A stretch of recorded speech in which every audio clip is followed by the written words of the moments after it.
Muy buenos días, mis queridos hermanos, sean todos bienvenidos a esta transmisión de nuestro culto todavía virtual. Esperemos darles buenas noticias próximamente, cuando ya nos podamos reunir o ya nos hayamos organizado para reunirnos. Mientras tanto, quiero avisarles que ya los varones, la reunión de varones, sí va a haber reunión esta semana, este jueves, los esperamos a las 8:30. Los que puedan ir, los que deseen ir. Los que no, pues tendremos también reunión virtual. Los que estemos ahí en el faro, estaremos transmitiendo para los que se queden en casa, pero ya vamos a empezar paulatinamente el regreso, empezando por actividades de grupos pequeños, para posteriormente, si Dios quiere, volvernos a reunir. Igual ya saben, pues con algunas restricciones, pues el mismo cuidado que nosotros debemos tener es, sin lugar a dudas, es un tema difícil, se ha suscitado mucho debate en Estados Unidos y en otras partes del mundo.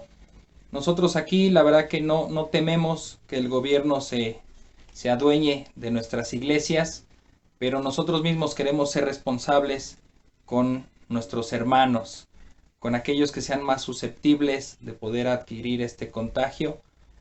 eh, Aquellos que estamos saliendo a trabajar, que vamos al súper, a la tienda, pues tratamos de tener todos los cuidados posibles, pero no sabemos en qué momento eh, podamos ser contagiados. Hay mucha gente irresponsable y pues bueno, gracias a esa gente es que esta situación continúa así. Pero bueno, nosotros no queremos ser irresponsables, queremos ser cuidadosos, queremos cuidarnos y cuidarlos.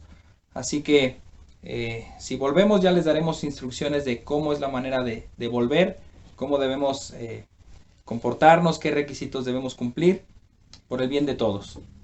Así que mientras, sean bienvenidos a este culto de hoy domingo 20 de septiembre del 2020, un culto que el Señor nos permite estar juntos, aunque sea de esta manera, poder vernos, poder tener esa comunión como el Señor lo ha determinado para su iglesia, que estemos en comunión, en oración, atendiendo la palabra y perseverando en la doctrina.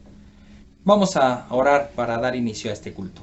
Bendito seas, Señor, gracias, gracias por tu palabra que la podemos tener en nuestras manos, en nuestro corazón.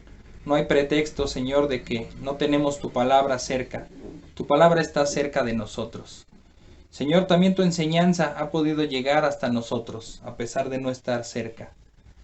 Y podemos perseverar en ella, Señor, podemos meditar en ella, podemos examinar nuestras vidas con la enseñanza, con tu palabra, con la exhortación de los hermanos, con el poder hablar con nuestros hermanos, aunque sea por teléfono, por videollamada o como sea. Podemos también recibir la exhortación, el ánimo y lo que necesitamos, Señor, para perseverar. Gracias porque tú eres bueno y porque tu misericordia permanece aún con nosotros. Señor, te ponemos en tus manos aquellos de nuestros hermanos que pues estén afligidos, estén desanimados, aquellos que están enfermos, aquellos que están en cama, aquellos que están cuidando a otros que están enfermos, Señor.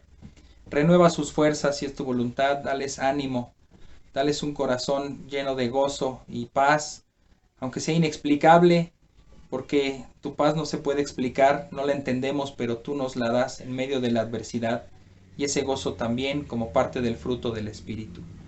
Señor, que sea glorificado tu nombre a través de tus hijos, que queremos cantar alabanzas a ti, que queremos postrarnos delante de ti en adoración, humillar nuestras almas, reconocer lo pecadores que hemos sido, reconocer nuestras fallas, pero también reconocer que un Salvador, como es tu Hijo Cristo, vino, intercede por nosotros y está delante de ti como abogado nuestro, Padre. Por medio de Él es que tenemos limpieza y tenemos esa capacidad de acercarnos a ti. Gracias, Padre, por esa obra que ha hecho tu Hijo Cristo en nosotros.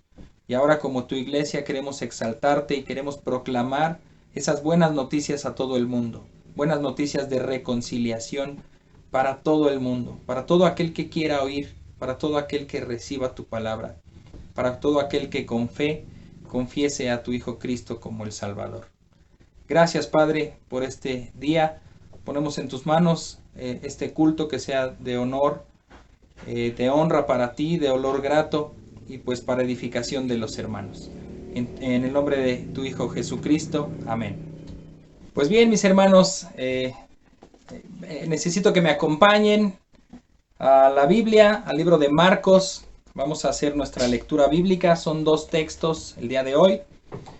Nuestra lectura bíblica se encuentra en Marcos 1, versículos del 40 al 45.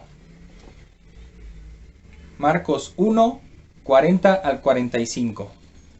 Vamos a leer. Dice así: Vino a él un leproso, rogándole, e hincada la rodilla, le dijo: Si quieres, puedes limpiarme. Y Jesús, teniendo misericordia de él, extendió la mano y le tocó, y le dijo: Quiero, sé limpio. Y así que él hubo hablado, al instante la lepra se fue de aquél, y quedó limpio. Entonces le encargó rigurosamente y le despidió luego, y le dijo: Mira, no digas a nadie nada, sino ve, muéstrate al sacerdote y ofrece por tu purificación lo que Moisés mandó, para testimonio a ellos. Pero ido él, comenzó a publicarlo mucho y a divulgar el hecho, de manera que ya Jesús no podía entrar abiertamente en la ciudad, sino que quedaba fuera en los lugares desiertos, y venían a él de todas partes. Ese es el primer texto. El segundo texto está en Hebreos, capítulo 10, versículos 11 al 18. Hebreos capítulo 10, del 11 al 18. Dice así: Y ciertamente todo sacerdote está día tras día ministrando y ofreciendo muchas veces los mismos sacrificios, que nunca pueden quitar los pecados. Pero Cristo, habiendo ofrecido una vez para siempre un solo sacrificio por los pecados, se ha sentado a la diestra de Dios, de ahí en adelante, esperando hasta que sus enemigos sean puestos por estrado de sus pies. Porque con una sola ofrenda hizo perfectos para siempre a los santificados, y nos atestigua lo mismo el Espíritu Santo, porque después de haber dicho: Este es el pacto que haré con ellos, después de aquellos días, dice el Señor, pondré mis leyes en sus corazones y en sus mentes las escribiré. Añade: y nunca más me acordaré de sus pecados y transgresiones, pues donde hay remisión de estos, no hay más ofrenda por el pecado. Esa es la lectura bíblica del día de hoy, mis hermanos. Les invito entonces a que vayamos a alabar a nuestro Señor con nuestro hermano Alex dirigiéndonos en unas alabanzas. Dispongamos nuestro corazón y cantemos con gozo y con alegría ahí desde nuestros hogares. Primera de Pedro 1, 24, 25.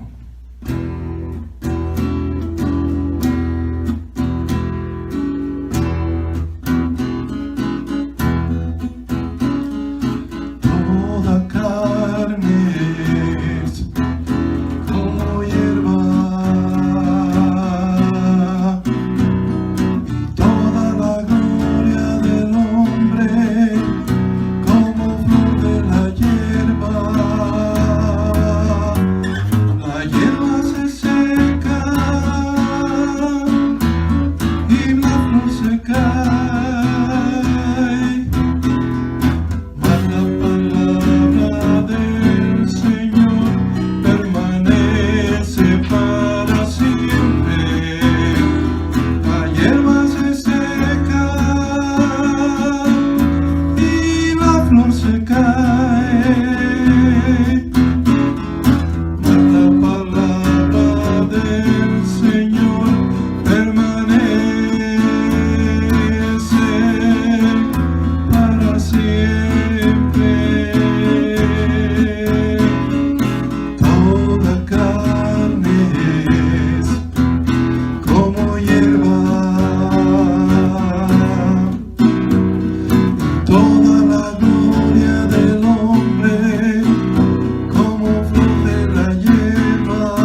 mis hermanos, después de haber entonado estas hermosas alabanzas, vayamos a la predicación de esta mañana a cargo de nuestro hermano Raimundo Basaldúa, y el título es Elías, precursor de la oración ferviente.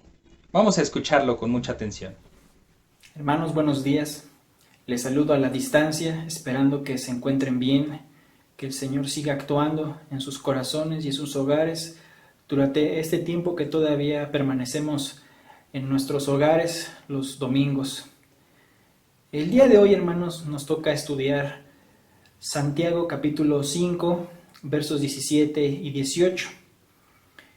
Es un ejemplo que habla sobre lo que puede hacer la oración cuando se realiza en boca de un justo. Vamos a orar para que el Señor guíe este tiempo y pongamos nuestros corazones dispuestos para aprender lo que Él tiene para nosotros. Señor, gracias te damos por permitirnos seguir aprendiendo en el aislamiento de tu voluntad.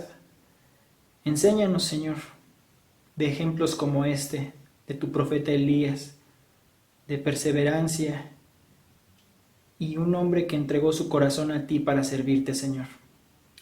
Ponemos este tiempo en tus manos. Bendice a mis hermanos que pasan dificultad, cada uno tiene una prueba diferente. Señor, sosténle. Te lo pedimos. Por Cristo, tu Hijo. Amén. Abran sus Biblias, hermanos, entonces, en este capítulo 5 de Santiago. Estamos llegando a la recta final de la carta. Es impresionante para mí, después de todos estos meses que empezamos a estudiarla en el mes de febrero, si no mal recuerdo, y ya estamos a punto de culminarla. Acompáñenme, hermanos. Dice así: Elías era hombre sujeto a pasiones semejantes a las nuestras, y oró fervientemente para que no lloviese, y no llovió sobre la tierra por 3 años y medio.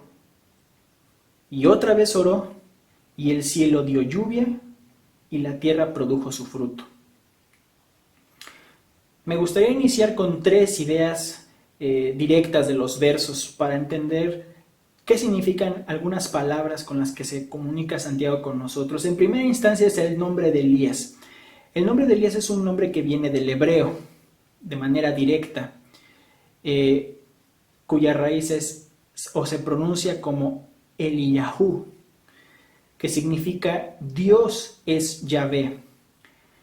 El fonema el de la palabra Elías es una manera de decir Dios en el hebreo, pero esta palabra implica una posición en donde se encuentra, y se encuentra en lo alto, en las alturas, en una posición superior.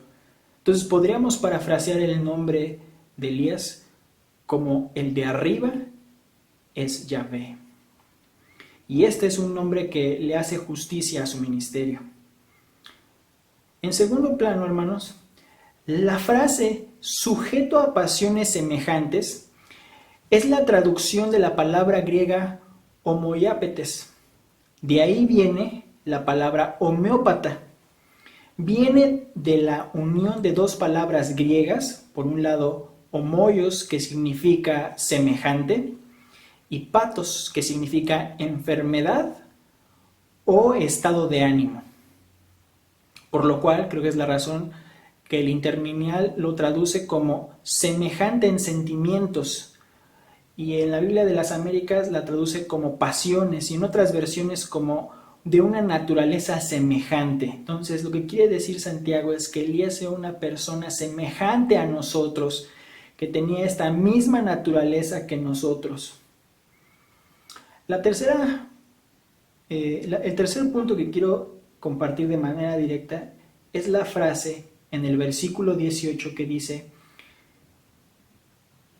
en el versículo 17, disculpen, dice, oró fervientemente, oró fervientemente. Del griego nos dice literalmente que oró oración, oró una oración, oró orando. Son 2 palabras griegas con la misma raíz. Se pueden ocupar para describir exactamente la misma acción de orar. Entonces el modo de interpretarlo es que Elías estaba orando con todo lo que tenía, volcaba su oración de manera insistente al Señor, con todo su ser puesto en la oración. Ahora bien, hermanos, si sometiéramos a prueba la fe y los hechos de estos versículos a la luz de los pasajes del Antiguo Testamento en Primera de Reyes, a la luz, de acuerdo al criterio de Santiago, del capítulo 2, versículo 18, donde dice, yo te mostraré mi fe por mis obras. No dudaríamos, hermanos, de la salvación de Elías. Al hacer esta prueba, al poner sus obras como muestra de su fe, este milagro que produce Elías con su oración, no tendríamos ninguna duda de que él sea salvo. Y si todavía hubiera una duda, pues Elías no murió. Elías fue arrebatado al cielo de acuerdo a Segunda de Reyes capítulo 2. Entonces, no tendríamos objeción para identificar a Elías como alguien que tiene una fe. Entonces, ¿por qué en una carta que en general trata cuestiones, las cuestiones más básicas de la religión cristiana, como son la fe, la obediencia, la prudencia, el bien actuar? ¿Por qué nos lleva a los terrenos altos de que una oración producida por un justo puede producir un milagro? ¿Por qué pasa de lo práctico a algo que parece tan alto, que parece ser inalcanzable? ¿Es acaso una invitación de Santiago para que nos convirtamos en creyentes que desplieguen esta clase de poder? Y dejo la pregunta sobre la mesa. ¿Es posible, hermanos, que los judíos de la dispersión, los que recibieron la carta, habían escuchado de los milagros del Señor Jesús en Judea, en Galilea, y que incluso algunos de ellos hubieran sido testigos de esos milagros a través de las poderosas oraciones que hacía el Señor Jesús, o incluso por boca de Pablo y de Pedro en las cartas de los Hechos y en las epístolas de Pablo? Pero hay un hecho que ocurrió, y no podemos decir que no ocurrió. Conforme pasó el tiempo, un hecho notorio, conforme pasó el tiempo, la frecuencia de los milagros fue disminuyendo conforme el mensaje de salvación por medio de la sangre de Cristo se iba diseminando por toda la tierra. Entonces, uno se pregunta, ¿dónde queda el significado para nuestra generación de lo que implica el versículo de Hechos en el primer capítulo, en el versículo 8, cuando dice, pero recibiréis poder cuando haya venido sobre vosotros el Espíritu Santo, y me seréis testigos en Jerusalén, en Judea, en Samaria y hasta lo último de la tierra? Entonces, sin más rodeos, creo que Santiago sí tiene en mente que un creyente podría desplegar poder, pero no lo dice de manera directa. Bueno, claro que lo dice de manera directa, él efectúa el milagro por medio de su oración, pero no explica todo el contexto y lo deja como un ejemplo. Deja el ejemplo del profeta Elías para que el lector comprenda qué es lo que se necesita para recibir esa clase de bendición, porque el hecho que uno reciba la respuesta a una oración es una bendición por parte del Señor en una situación dada, es un favor de Él. ¿Cuál es son esos requisitos? ¿En qué está pensando Santiago? En realidad no los enumera Santiago, pero si nosotros tratamos de adentrarnos en la historia de Elías, quizá podamos encontrar algunos parámetros que nos ayuden. Para nuestro estudio particular de Elías, pues yo les recomiendo que estudien, que estudiemos todos, que sigamos aprendiendo de este libro de Primera de Reyes, y ustedes van a encontrar la historia de Elías del capítulo 16, prácticamente el final de la carta, pero donde más nos interesa en esta ocasión es el capítulo de los capítulos 16 a 19. Si quieren entender realmente todo el contexto de Elías y del impacto que tuvo tanto el ministerio de él como los personajes que estuvieron a su alrededor, tendríamos que estudiar desde Reyes capítulo 11, Primera de Reyes, hasta Segunda de Reyes capítulo 2 aproximadamente, y hacer una referencia cruzada con los mismos, con los pasajes que hablan de Elías en el libro de Segunda de Crónicas, a partir del capítulo 9 hasta el capítulo 21. Ahora, ¿cuáles son entonces estos requisitos? Por decir una palabra para tratar de explicarlo de manera concisa. El primero es que se necesita una buena causa que genere una oración justa y eficaz para producir un resultado de nuestra oración. Se necesita en primera instancia una buena causa. ¿Cuál fue la causa, hermanos, de que Elías orara específicamente porque no hubiera lluvia? Y la causa, hermanos, no afectó de manera directa a Elías, sino que ofendió de manera directa a Dios mismo. Cuando el rey Acab, el rey de la nación del norte de Israel, que se había dividido de la nación completa 60 años atrás, es rey en este contexto directo de Elías. Cuando este rey empieza a reinar, se dice que él hizo mucho mayor mal que todos los que le presidieron antes que él. Él era el más malvado de todos los reyes hasta ese momento. Había establecido una religión pagana en la nación de Israel del norte. Había establecido como religión de Estado el culto al dios Baal. ¿Quién era este dios? Era un dios que venía de la antigua Cananea. Era el dios de la lluvia, era el dios del trueno y el dios en algunos contextos de la fertilidad. Entonces, qué ironía, el Señor estaba a punto de dar un golpe a la religión pagana impostora que se había adentrado en el pueblo, que por cierto el pueblo no se opuso a la legislación de esta religión, sino que la abrazó y formó parte de ella, y no solamente adoraron los reyes, sino todo el pueblo junto con ellos.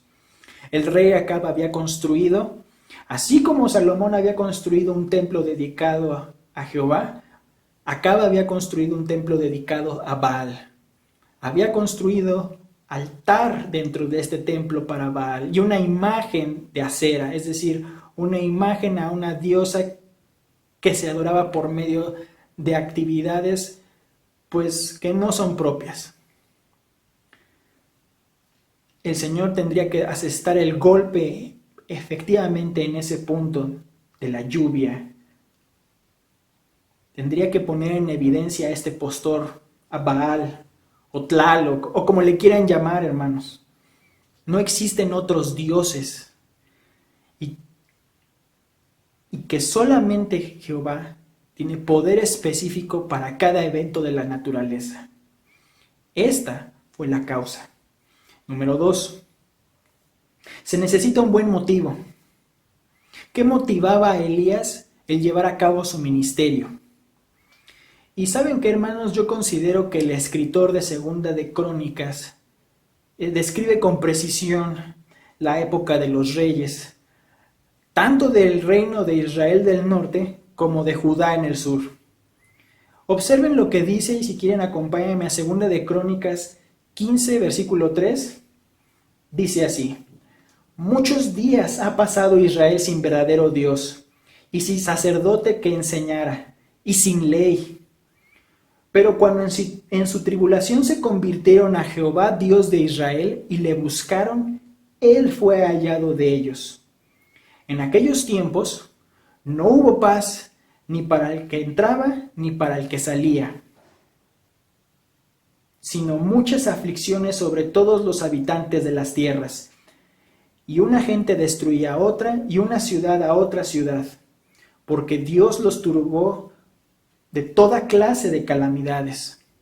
Pero esforzaos todos vosotros, y no desfallezcan vuestras manos, pues hay recompensa para vuestra obra. Entonces, ¿cuál es el motivo? La cruda realidad que Elías viera un pueblo sin Dios fue el motivo para que Elías se parara enfrente de un rey y enfrente de toda una nación para instarles a que se arrepintieran, no sin antes dejar claro que el Dios de David, el Dios de Moisés y el Dios de Abraham son el Dios universal, que solamente Él es el único soberano. Punto número 3. Se necesita que la persona esté consciente de que Dios le observa en todo momento. Y eso es lo que Elías declara tan pronto inicia el capítulo 17, el versículo 1 del capítulo 17 de Primera de Reyes. Fíjense lo que dice Elías en este primer versículo. Dice así cuando se para delante de Acab. Le dice: viva Jehová Dios de Israel, en cuya presencia estoy, que no habrá lluvia ni rocío. Entonces, hermanos, para que nosotros podamos aspirar a ser este justo cuya oración es eficaz, nuestra oración debe de estar alineada a la voluntad de Dios. Y eso es lo que dice Elías cuando él se pone a sí mismo en la presencia de Jehová mismo, vivo yo todos los días de mi vida. Eso es lo que debemos de buscar, vivir en la presencia del Señor, sabiendo que Él nos observa momento a momento, y así nuestra oración estará alineada con su voluntad. Punto número 4. Se necesita que la persona esté disponible, porque el ministerio de Elías no iba a durar unos cuantos días. Dice el versículo 1, continúa Elías diciendo: no habrá lluvia ni rocío en estos años, sino por mi palabra. El evento inicial, hermanos, no se volvió milagroso hasta que fue pasando el tiempo y su palabra, su promesa, se convirtió finalmente en una sequía. Y mientras Elías vivía o seguía viviendo bajo la provisión de Dios, todo el pueblo de Israel seguía viviendo como vivía antes de esto, viviendo en su propia prudencia, en sus propios términos.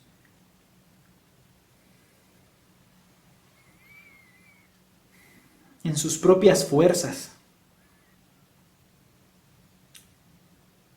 Y quizá a través de esta amarga experiencia, experimentada en cabeza propia, podrían entender por la advertencia que había hecho Elías momentos antes.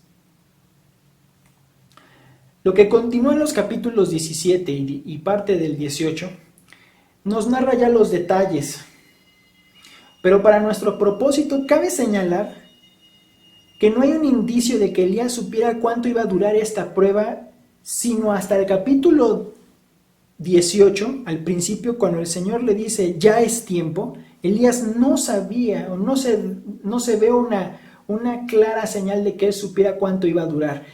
Y mientras este tiempo pasaba en aislamiento con una viuda a donde el Señor le había enviado en la nación precisamente del norte, una nación pagana también, el Señor le permite aprender a Elías algunas enseñanzas que nosotros vemos también de la carta de Santiago.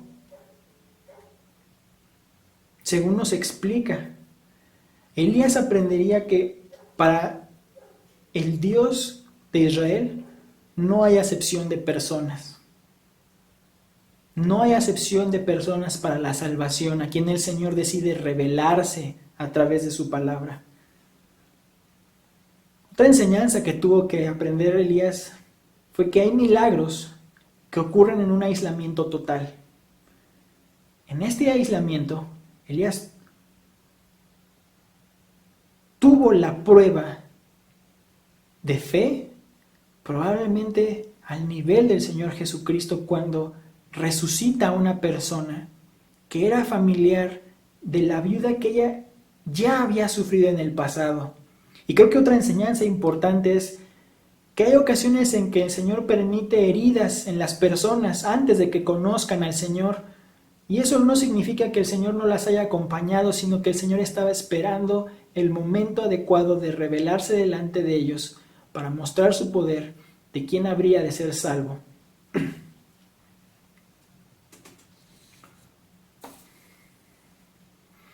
Y todos estos milagros, hermanos, ocurren muchas veces, en el caso de Elías,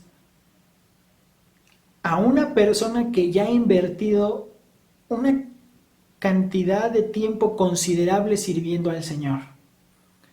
Por eso digo, se necesita de una persona disponible, que tenga tiempo, que ponga de su tiempo para las cosas del Señor. Número 5. Se necesita que la persona esté dispuesta a estar en desventaja. Y eso es una desventaja aparente, hermanos, porque el que tiene su fe bien plantada en el Señor Jesús y en su Padre y en las promesas que Él ha hecho, pues Él sabe que el Señor le acompaña en todo momento de sus pruebas y que no debe tener miedo. Pero este punto, hermanos, de estar dispuesto a estar en desventaja, se entrelaza con el punto 2. El punto 2 que era, ¿qué era lo que motivaba a Elías? Y no solamente era la realidad de la ruina espiritual de sus compatriotas en Israel, sino lo que motivaba a Elías era el anhelo y el propósito de ver la conversión de su pueblo al Dios verdadero. Por eso, por esta razón, al sentirse acompañado por el Señor, por la razón de sentirse acompañado del Señor y de tener la oportunidad de revelar al verdadero Dios a su pueblo, esto le da la valentía a Elías de volver a pararse delante del pueblo y reclamarles lo que les dice en Primera de Reyes, capítulo 18, versículo 21, en donde dice: ¿hasta cuándo claudicaréis vosotros entre dos pensamientos? Si Jehová es Dios, seguidle, y si Baal, id en pos de él. Y en nuestra generación, hermanos, ¿cuándo hemos llamado la atención de los incrédulos de esta manera? Creo que antes de milagros nos hace falta audacia para compartir la palabra de Dios y su evangelio. Cuando Elías se encuentra con Acab, le acusó de ser responsable de abandonar los mandamientos de Dios y provocar que el pueblo de Israel se entregara al pecado, para luego sufrir las amargas consecuencias que estaban sufriendo en ese momento.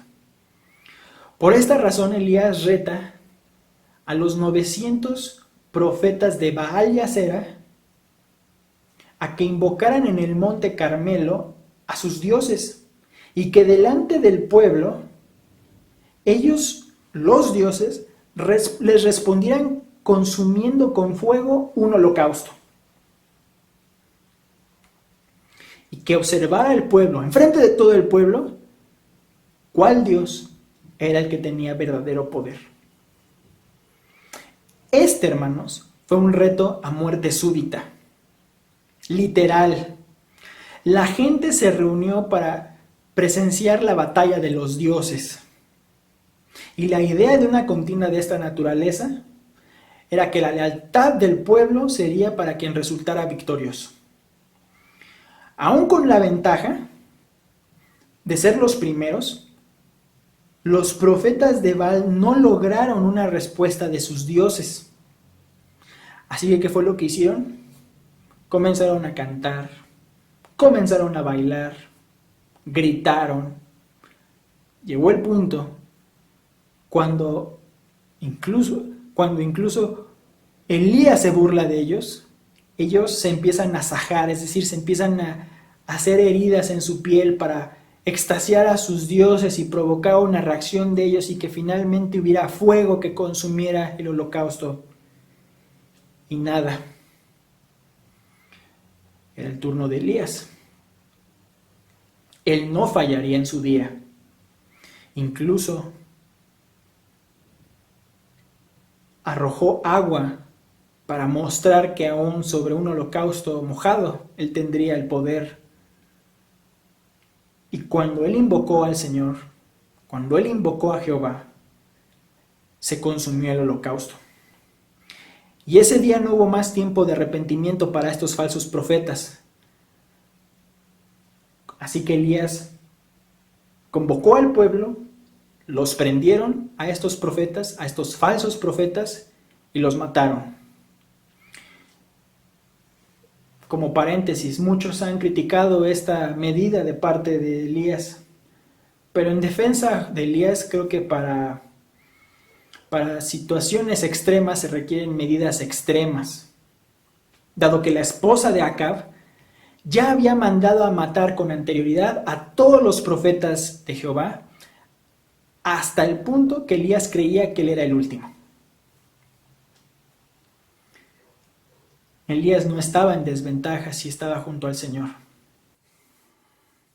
Punto número 6. Este no es tanto un requisito, sino es una verdad que toda persona debe aceptar si cree en los milagros con un fundamento bíblico. Y esta es la verdad. El milagro de eventos sobrenaturales no salva al incrédulo. Y en el creyente, el milagro por sí mismo no puede sostener la santidad.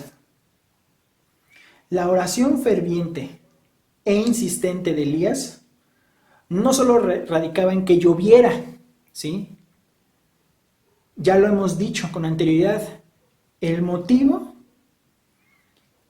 o el punto medular, como lo hemos estado explicando, era la conversión de su pueblo. Y lo expresa en su oración. Justo antes de que cayera fuego del cielo,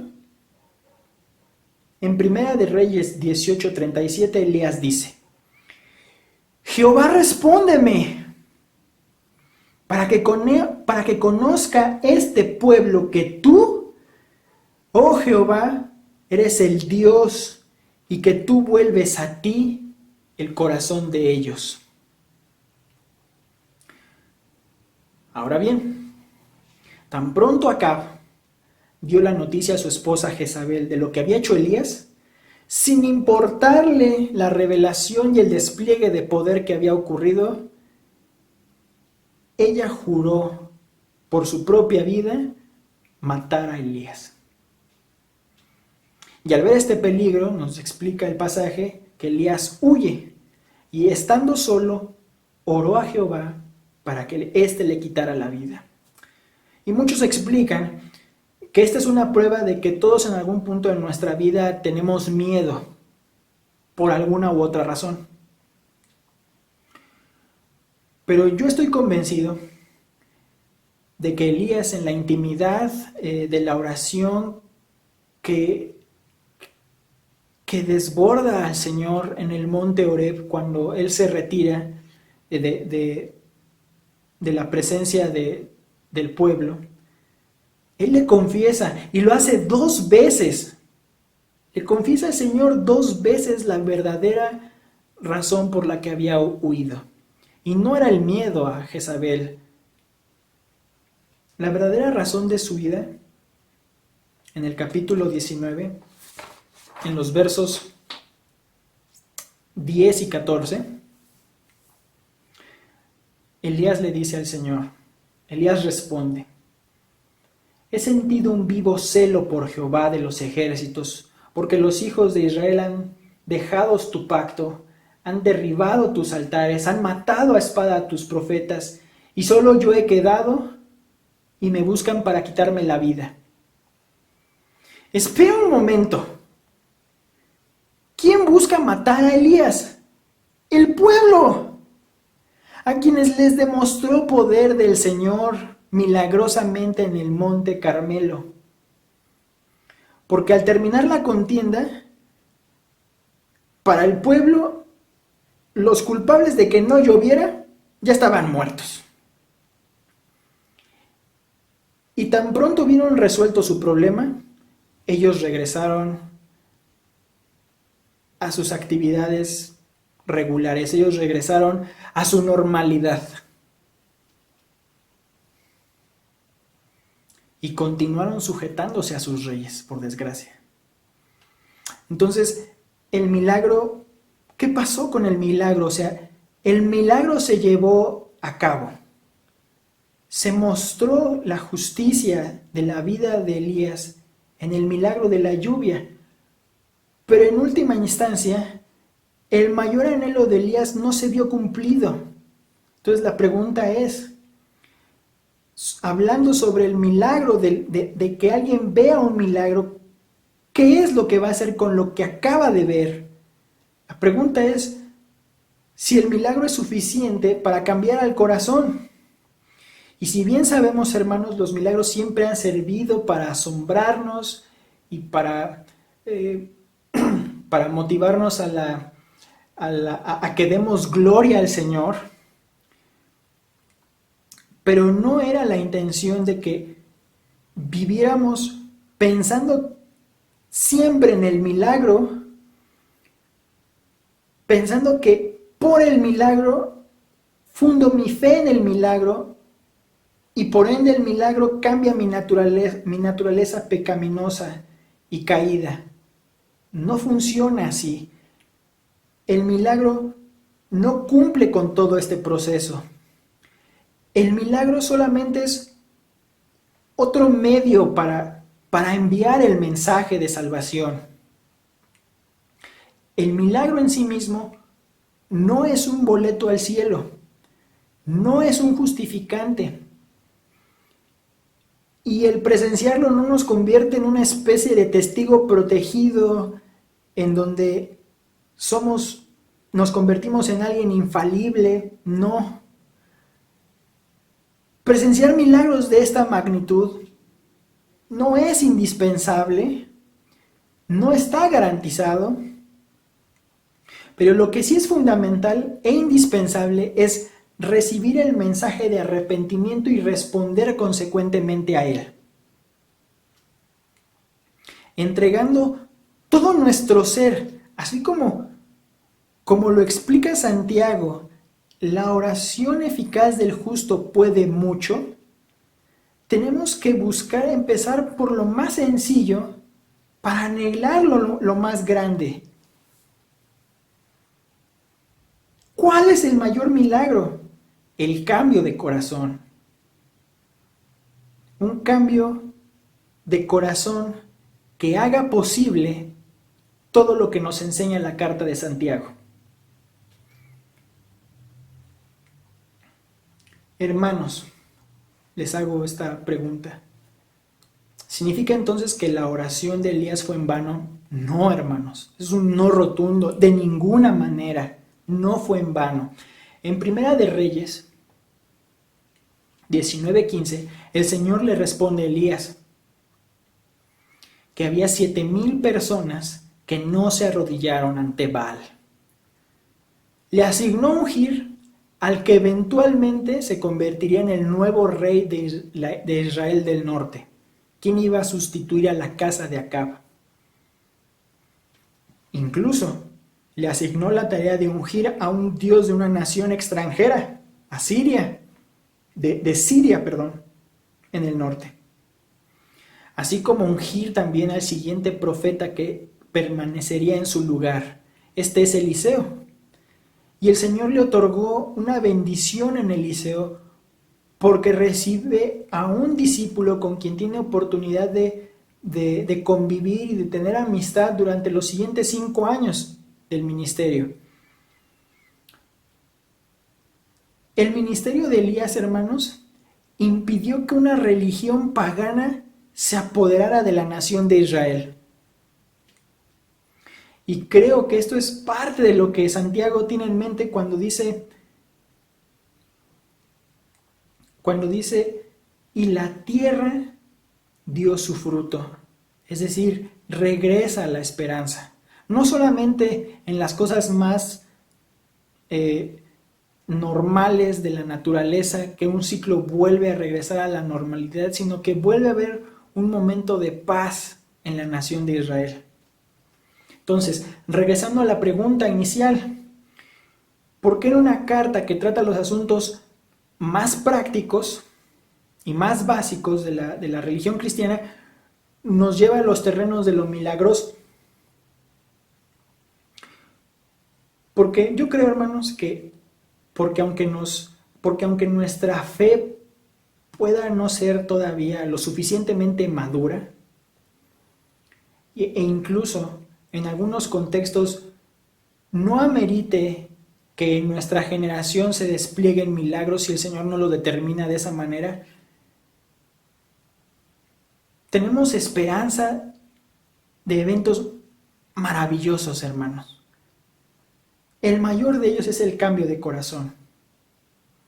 Tenemos la esperanza de que la palabra de Dios sigue cambiando corazones. Tenemos la esperanza de que algún día seremos llamados delante de la presencia del Señor. Tenemos la esperanza de que tendremos vida eterna.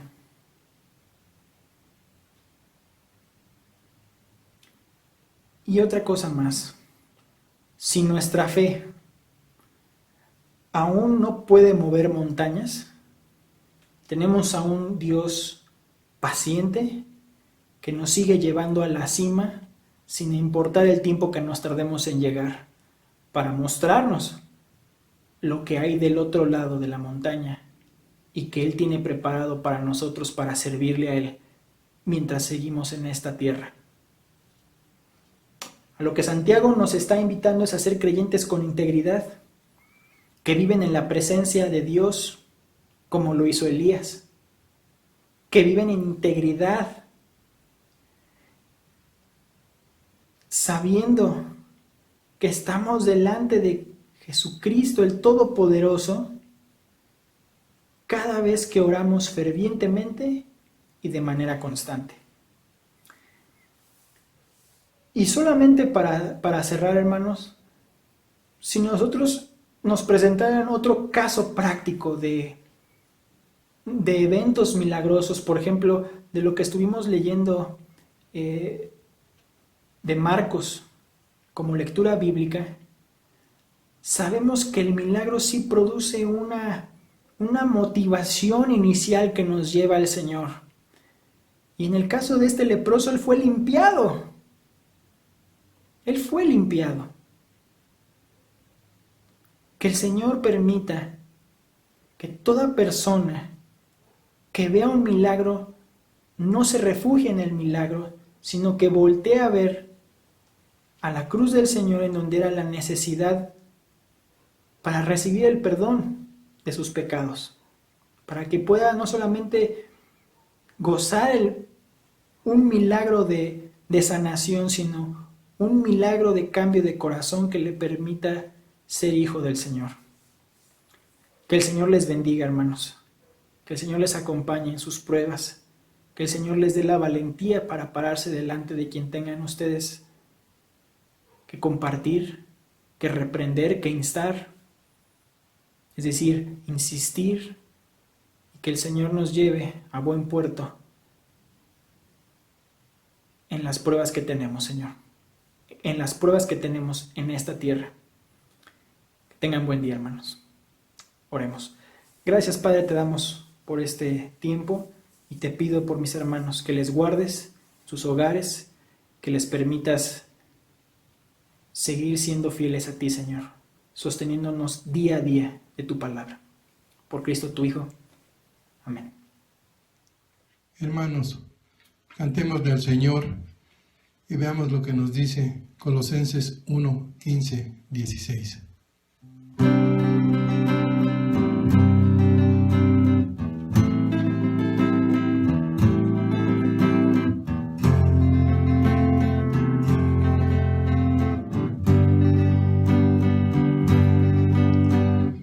Él es la imagen del Dios invisible, el primogénito de toda creación, porque en él fueron creadas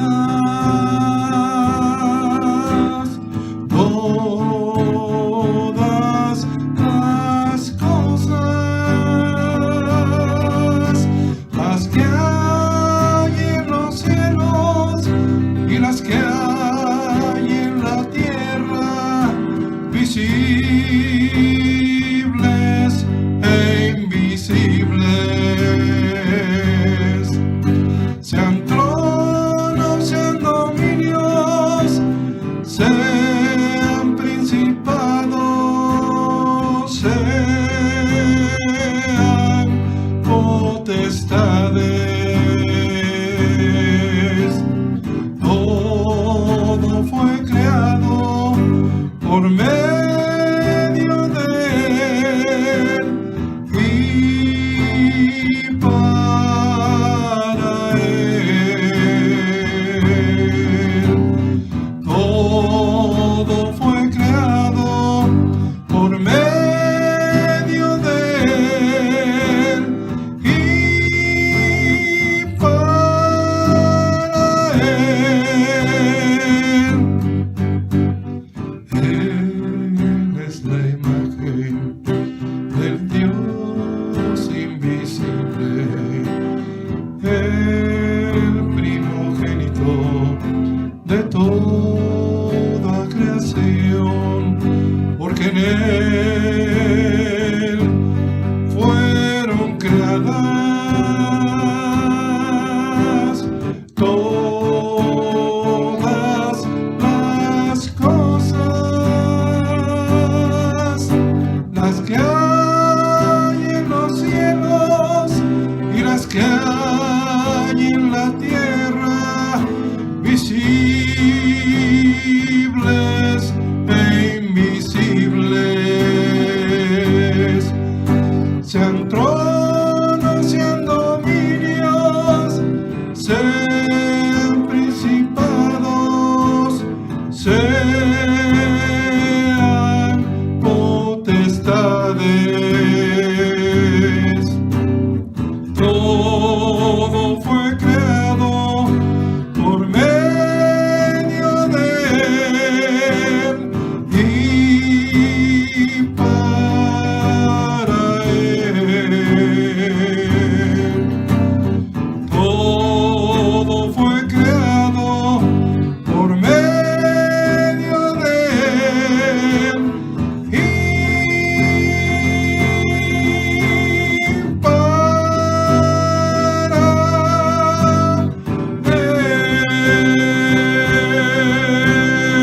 él.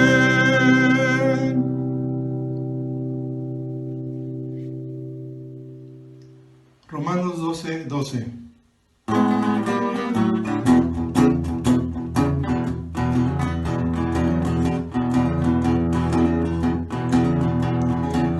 Gozosos en la esperanza, sufridos en la tribulación, constantes en la oración. Gozosos, sufridos, constantes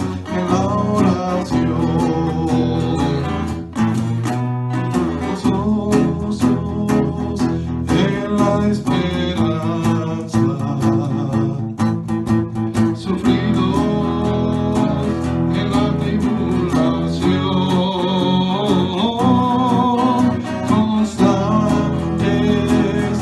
en la oración. Gozosos, sufridos, constantes en la oración. Gozosos, sufridos, constantes en la oración. Gozosos, sufridos, constantes en la oración.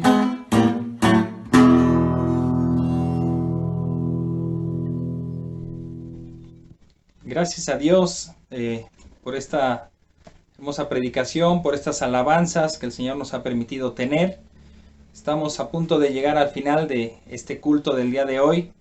Gracias a todos que nos han estado acompañando, porque nos sentimos acompañados, sentimos que estamos junto a ustedes, junto a nuestros hermanos, alabando a nuestro Señor, escuchando su palabra, estando en comunión, orando los unos por los otros. Les invitamos a que sigan con nosotros conectados. Estamos teniendo algunas reuniones, como ya saben, de manera virtual, con esta plataforma que es Zoom. Aquellos que aún no han podido conectarse, les animamos a que pues no lo dejen pasar. Es una linda oportunidad para estar en comunión, para poder tener nuestra reunión de oración, que es los jueves a las 7 de la noche. Se les envía el enlace por medio de los grupos de WhatsApp y es tan simple como solamente apretar un botón y se conectan con nosotros. Aquellos que no puedan, a lo mejor su teléfono no acepta la aplicación o no pueden, hay algunos problemas en donde no se puede escuchar o no se puede ver. Bueno, pues pueden también seguirnos por YouTube, también estaremos enviando el enlace y así como este culto pueden ver la reunión de oración. Nos gustaría que estuvieran interactuando con nosotros, pero por lo menos pueden estar orando con nosotros, siguiéndonos y pues estar acompañándonos también de esa manera. Intentaremos ver de alguna manera cómo progresar con este asunto. También intentaremos llegar a aquellos que no hemos podido llegar. Y pues mis hermanos, les animamos a que podamos hablarnos, podemos contar los unos con los otros, podamos contarnos nuestras aflicciones, nuestros problemas por los cuales estamos pasando, nuestras pruebas, y que pues podamos contar con el apoyo que nuestros hermanos nos dan. A veces tendrán palabras de aliento para nosotros, a veces palabra de exhortación, a veces pues es un buen tiempo para desahogarnos un poco con ellos y es bueno el compartir con los hermanos nuestras cargas. Para eso estamos, para ayudarnos los unos con los otros. Y mis hermanos, ya por último quisiera que me acompañaran a un pasaje. Está en el libro de Éxodo, capítulo 34, versículos 6 y 7. Este versículo me ha llamado mucho la atención porque, como ahorita lo veremos, habla de tres palabras muy importantes que son sinónimos, que se usan aquí de una manera para ampliar lo que se quiere decir. Vamos a darle lectura. Éxodo 34, 6 y 7. En el contexto está Moisés pidiéndole al Señor que quiere verlo. Dice, queremos que estés con nosotros también. Queremos que si tú no vas con nosotros, yo no voy a ir a ningún lado, Señor. Yo no voy a guiar a ningún pueblo si tú no estás con nosotros. No nos mandes un ángel, un mensajero. Si tú no vas con nosotros, yo no voy a ningún lado. Y pues tiene ese deseo Moisés de ver a Dios. Y entonces Dios se lo concede, aunque con sus limitantes, porque aquel que ve a Dios muere. Aquí dice que solo iba a ver sus espaldas, lo iba a esconder en un hueco, en una peña, y entonces por una rendija iba a observar algo de la gloria de Dios. Y dice aquí este pasaje entonces, y pasando Jehová por delante de él, proclamó, Jehová, Jehová, fuerte, misericordioso y piadoso, tardo para la ira y grande en misericordia y verdad, que guarda misericordia a millares, que perdona la iniquidad, la rebelión y el pecado, y que de ningún modo tendrá por inocente al malvado. Las palabras a las cuales hacía mención hace un momento están en el versículo 7, donde dice que perdona la iniquidad, la rebelión y el pecado. Estas tres palabras, si las vemos por separado, nos van a simplemente ilustrar que se trata de hacer lo malo, hacer maldad, desviarnos del camino, romper la regla que Dios ha puesto, ser injustos. Pero para confianza nuestra, las palabras más importantes se encuentran previo a ella, donde dice, esta es una manera en donde Dios se revela a sí mismo a Moisés, pero también hacia nosotros, porque nos dice un poco de quién es Él. Dice que es el Señor Jehová fuerte, misericordioso y piadoso, tardo para la ira y grande en misericordia y verdad, que perdona la iniquidad, la rebelión y el pecado. Eso para nosotros nos debe de dejar un sentimiento de descanso en medio de tantas tribulaciones, en medio de tantas malas noticias. Esta es una buena noticia. El Señor es bueno, el Señor es misericordioso, el Señor es lento para la ira, el Señor es paciente, el Señor ha soportado no por un día ni por una semana, ha soportado años, ha soportado siglos la maldad y el pecado del hombre. Un día vendrá su ira, un día es inevitable, su ira va a venir. Pero hasta el día de hoy podemos estar confiados de que no ha llegado. Aún al día de hoy hay misericordia, hay perdón. El Señor quiere perdonarte. El Señor no quiere que tú pases por su ira. Dice el versículo 7 en la segunda mitad: el Señor de ningún modo tendrá por inocente al malvado. El Señor tampoco se va a hacer de la vista gorda, como se dice.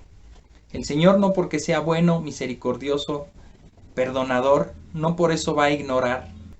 No por eso el Señor va a hacer como que no pasa nada.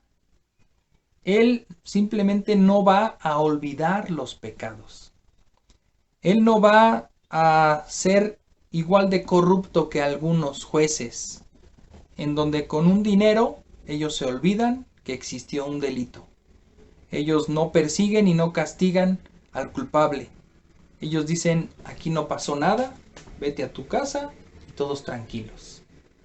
Si ese fuera Dios, si ese fuera nuestro Dios, sería un Dios injusto. Nuestro Dios es justo. Y Él solamente puede perdonar el pecado cuando hay un sacrificio, cuando hay una paga del pecado. La Escritura dice que la paga del pecado es muerte. Nosotros merecemos morir, debemos morir por nuestros pecados. Pero ahí Cristo tuvo una intervención. Él vino, vivió una vida justa, una vida perfecta y murió por nuestros pecados. Cargó en Él mismo los pecados de todos nosotros. Él se vistió de nuestro pecado. Se hizo pecador ante los ojos de Dios, el más vil de los pecadores. Merecía la muerte, no porque Él era justo, pero al vestirse de todos nuestros pecados, Dios lo vio y lo trató como al peor de los pecadores. Y entonces sí, desató su ira sobre Él, aplastándolo en esa cruz, quebrantándolo. Y es por ese sacrificio que Él puede decir que es misericordioso y piadoso, porque a personas como tú y como yo que no merecemos la salvación, nos la otorga. ¿Por qué? Por su gracia, porque Él ha querido, porque Él quiere tener un pueblo que le adore. Él quiere rescatar de este mundo caído y malvado a algunos para que le adoren.